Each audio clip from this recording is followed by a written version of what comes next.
नमस्कार साथियों, कैसे हैं आप सभी लोग। आप सभी का स्वागत है आपके अपने YouTube चैनल पर। मैं अक्षय सर आप सभी के लिए लेकर आया हूं एक और अपडेट। तो क्या है वो अपडेट, तो भाई आप सभी को बता देते हैं कि प्रधानमंत्री जी को 26वां अंतरराष्ट्रीय पुरस्कार मिल चुका है। और अभी हमने कुछ ही दिन पहले आपको बताया था कि 25वां अंतरराष्ट्रीय पुरस्कार दिया जा चुका है। और अब जो पुरस्कार दिया गया है वो ब्राजील की तरफ से दिया गया है, जो सर्वोच्च सम्मान पुरस्कार है, Grand Collar of Southern Cross प्रदान किया गया है, जो हमारे देश के लिए एक बड़ा ही सम्मानीय या कह सकते हैं हमारे देश के लिए गौरव की बात है। तो आइए उसके बारे में जानते हैं कि 26वां अंतरराष्ट्रीय सम्मान जो हमारे नरेंद्र मोदी जी को दिया गया है उस पर हम आज चर्चा करने वाले हैं। तो चलिए देखते हैं कि कौन क्या है इसकी विशेषता। तो नरेंद्र मोदी जी अभी आप सभी को पता है कि पांच देशों की यात्रा पर गए हुए हैं 2 जुलाई से लेकर 9 जुलाई के बीच में। और कल 8 जुलाई को प्रधानमंत्री नरेंद्र मोदी जी ब्राजील में थे। और ब्राजील में देखिएगा इनको दिया गया है अवार्ड। और इस अवार्ड को भाई देखिएगा, ये मोदी जी को देश के सर्वोच्च नागरिक पुरस्कार दिया गया है, the Grand Collar of the Nation Order of the Southern Cross से सम्मानित किया गया है। यहाँ के ब्राजील के जो राष्ट्रपति हैं उन्होंने इनको सम्मानित किया गया है। साथ ही साथ आपको बता देते हैं इस यात्रा में 5 देशों की यात्रा में है, 2 जुलाई से 9 जुलाई के बीच में है, जिसमें 3 आपको सर्वोच्च पुरस्कार दिए जा चुके हैं। ये सबसे पहले जो सर्वोच्च पुरस्कार दिया था वो मोदी जी को घना ने दिया था, फिर आपने देखा होगा टोबैगो बताया था। इसके बाद तीसरा जो देश बन गया है वो कौन सा है बेटा, ब्राजील। तो अब तक जब से नरेंद्र मोदी जी प्रधानमंत्री बने हैं अब तक 26 अंतरराष्ट्रीय इनको सम्मान से पुरस्कारित किया जा चुका है, जो हमारे देश के लिए गौरव की बात है। साथ में देखिएगा यहां पे बात आने वाली है कि प्रधानमंत्री की ब्राजील की चौथी यात्रा है। मतलब इंदिरा गांधी सबसे पहले यहां पर ब्राजील में गई थी, इसके बाद डॉक्टर मनमोहन सिंह जी भी ब्राजील जा चुके हैं। और तीसरे प्रधानमंत्री भारत की तरफ से बनते हैं कौन, प्रधानमंत्री नरेंद्र मोदी जी। पर मोदी जी की ये कौन सी चौथे नंबर की यात्रा है ब्राजील की। पर इससे पहले मोदी जी कब कब गए, तो पहली यात्रा 2014 में हुई थी, दूसरी 19 में हुई थी और तीसरी 24 के बाद की यह उनकी चौथी यात्रा है।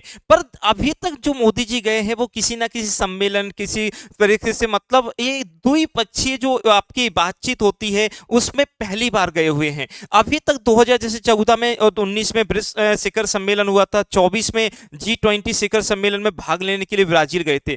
पर देखिएगा 57 ईयर्स के अंतराल के बाद किसी भारतीय प्रधानमंत्री ने द्विपक्षीय राजकीय यात्रा के लिए ब्राजील का दौरा किया है। मतलब ये हम अपने ब्राजील, भारत और ब्राजील के संबंधों को अच्छा बनाने के लिए गए हुए हैं। इस पर देखिएगा साथ ही साथ इस यात्रा में क्या हुआ है, 1968 में इंदिरा गांधी की यात्रा और 2025 में प्रधानमंत्री की यात्रा से पहले किसी भारतीय यात्रा की पहली और आखिरी द्विपक्षीय यात्रा है। मतलब इससे पहले अगर कहा जाए तो इंदिरा गांधी जी गई थी, उसके बाद अगर देखा जाए तो डॉक्टर आपके प्रधानमंत्री जी गए, पर डॉक्टर मनमोहन सिंह जी भी गए हैं, पर वो किसी ना किसी मतलब सम्मेलन में वगैरह में गए हुए हैं। इसी में देखेगा अगर देखा जाए यहां पर बात करते हैं तो यहाँ पे कब कब मोदी जी गए हैं, क्या क्या दौरा हुआ है, तो इसमें क्या यहाँ पर जो ब्राजील के राष्ट्रपति हैं उनके द्वारा यहाँ पर बातचीत हुई और उसके बाद इनको सम्मानित किया गया। और सम्मानित करने के बाद यहाँ पर क्या क्या व्यापार हुआ है दोनों के बीच में, 2030 तक भारत और ब्राजील के बीच 20 अरब डॉलर तक सहमति दी गई है। समझ रहे हो ना, 20 अरब डॉलर तक की बात हो रही है। 2025 और 24 में कुल व्यापार जो था हमारा वो 12.20 अरब डॉलर था, जिसे बढ़ाकर हम 20 अरब डॉलर करने वाले हैं। ब्राजील से भारत का आयात जो है वो 5.43 अरब डॉलर का था। और भारत मुख्य रूप से यहां से कच्चा तेल, सोया तेल, कच्ची चीनी और जो लोहे अयस्क जो होते हैं इसका आयात करता है। भारत यहां पर निर्यात करता है 6.77 अरब डॉलर का। जैसे भारत मुख्य रूप से डीजल, कृषि, आपके रसायन होते हैं, इन सभी इंजीनियर जो उत्पाद होते हैं उसका निर्यात करता है। ये सारी चीजें यहाँ पर हैं। मतलब हम व्यापार बढ़ा रहे हैं भारत। और यहाँ पर 2030 तक देखिएगा ये व्यापार कब कितना बढ़ाने की बात की गई है, 20 अरब डॉलर तक। इसके साथ ही साथ भारत और ब्राजील के संबंध भारत और ब्राजील के संबंध आज के संबंध नहीं है, बहुत पुराने संबंध चले आ रहे हैं। भारत ने 1948 में ब्राजील के साथ संबंध स्थापित किए थे और तब से जब भारत आजाद हुआ, आजादी के बाद से भारत के संबंध यहाँ पे चले जा रहे हैं। और देखिएगा 2006 में इस संबंध को रणनीति साझेदारी में उन्नत किया गया, धीमे धीमे ये संबंध बढ़ते गए और धीमे धीमे हम लोग यहाँ पर ब्राजील के साथ और ब्राजील हमारे साथ व्यापार करता गया।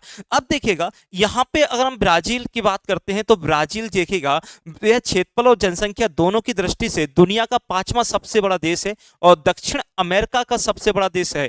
यहाँ पर देखिएगा दुनिया की सबसे बड़ी नदी भी है।